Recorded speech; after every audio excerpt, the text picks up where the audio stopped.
Hello and welcome back to Kim Reads as we continue with Moby Dick. Chapter 3, The Chapel. I woke up the next morning feeling rested and refreshed. Queequeg woke me up at the same time. I watched him wash at the basin and then dress. He put on his waistcoat and then hat. Then taking his harpoon, he left the room without any word. I followed him shortly after. All the other guests at the breakfast table were whalers. This time they all sat quietly and ate. I thought this was very funny, as sailors were known to be loud and talkative. Perhaps I was only at sea, or just back from a long voyage. Queequeg sat at the head of the table. He ate nothing but meat. No rolls, no butter, just meat. After breakfast, everyone went into the parlor. I went outside for a stroll. I had never been to New Bedford before. I was surprised by all the different people. There were men of almost every color, and people seemed to wear whatever they wanted. One man wore a beaver hat, a fancy waistcoat, and a wide belt with a knife stuck down one side. I made my way to a chapel. I am a Christian, but I do not make it to church every Sunday. It's hard to keep a routine when I'm at sea so often. The sermon was just about to start. I sat down among sailors, sailors' wives, and sailors' widows and waited. All around the chapel there were plaques. These signs were put up in memory of sailors who had died at sea. They were donated by their families and shipmates. I looked to my left. I was surprised to see Queequeg sitting down the row from me. I knew that he was not a Christian. He carried a little pagan doll with him that he prayed to. I had seen it with him in the hotel room.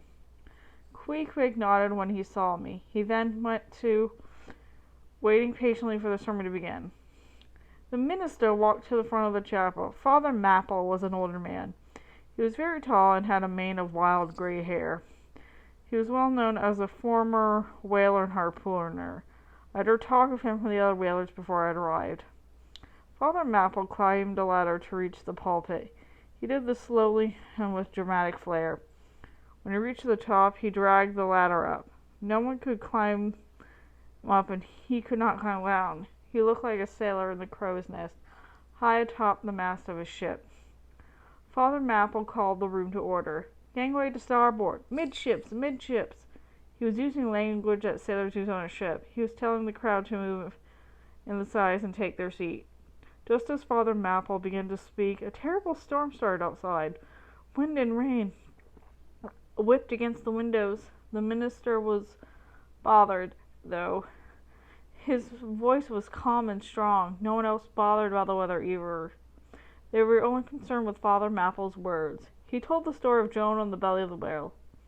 "You know it from the Bible," he said to the crowd. "You've heard the story, but have you listened to the words?" He recounted how Jonah did not want to follow God's wishes. He tried to escape by ship. When terrible storms arose, the crew realized it was Jonah causing the problems. He was thrown overboard and swallowed by a whale. Jonah did not pray for immediate delivery. He knew that his punishment was just. He had just sinned and needed time in his whale prison. He knew that he would be saved if God believed he deserved it. The minister wanted everyone to understand that if they did sin, and they should try not to, they should repent like Jonah. The men in this chapel understood how frightening a whale could be. They all had faced the beast many times. Father Mapple reminded the whalers to ask the God to forgive them when they sinned. That was how Jonah was saved from the belly of a whale. When I returned to the spouter inn, I found Queequeg sitting before the fire. He was flipping through the pages of a book. Every 15 pages or so, he would stop and look around the room. Then he gave me a chance to look in more closely. I realized at that moment there was no hiding of the soul. He might be covered in black tattoos, something very strange to me, but you could plainly see that he had a simple, honest heart. As we both sat there, Queequeg said nothing to me. In fact, he acted as though I was not in the room.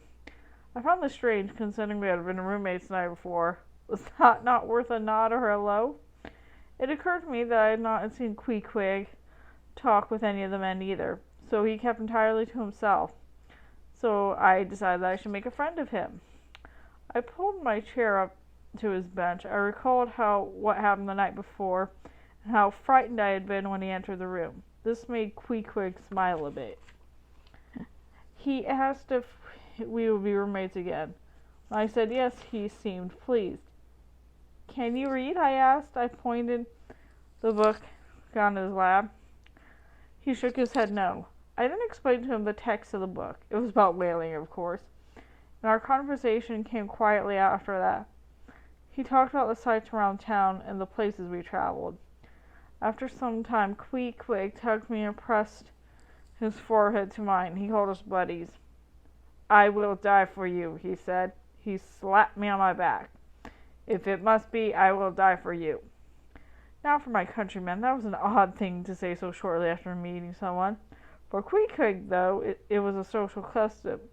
To him it did not seem strange at all, so I did not consider it strange either. He also wanted to share with me all his material goods. He took out $30 in silver that he had in his pocket. He divided this in two and gave me half. I tried to say no, but he would not listen. He simply dropped the coins into my trouser pocket. Queequeg told me about his home. He came from Queequeg, an island far to the west and far to the south. It is not on any map. True places never are. He said he had a wonderful childhood. His father was a tribal chief, and Queequeg was in line to take over one day. He loved his home, but wanted to see more of the world. When an American whaler ship docked in his harbor, he decided to join the crew. Over the years, Queequeg attempted to fit in. He wore clothes like his shipmates. He talked in their strange language. He even tried to follow their Christian religion, but he couldn't quite do it. He found that they said one thing, then did another. For this, he decided to stay a pagan. I asked him if he considered going home soon. No, he said, shaking his head. I worry that I have changed too much to go home. Your Christian world is very different from mine. Then he asked what brought me to New Bedford. I told him I had decided to try my hand at whaling. I've been at sea so many times, but never on a whaling ship. My next destination was Nantucket to find work. Queequeg said he would accompany me. He would get to work on the same ship and we would stay together. I was very happy to hear this. Okay, that's it. See you later.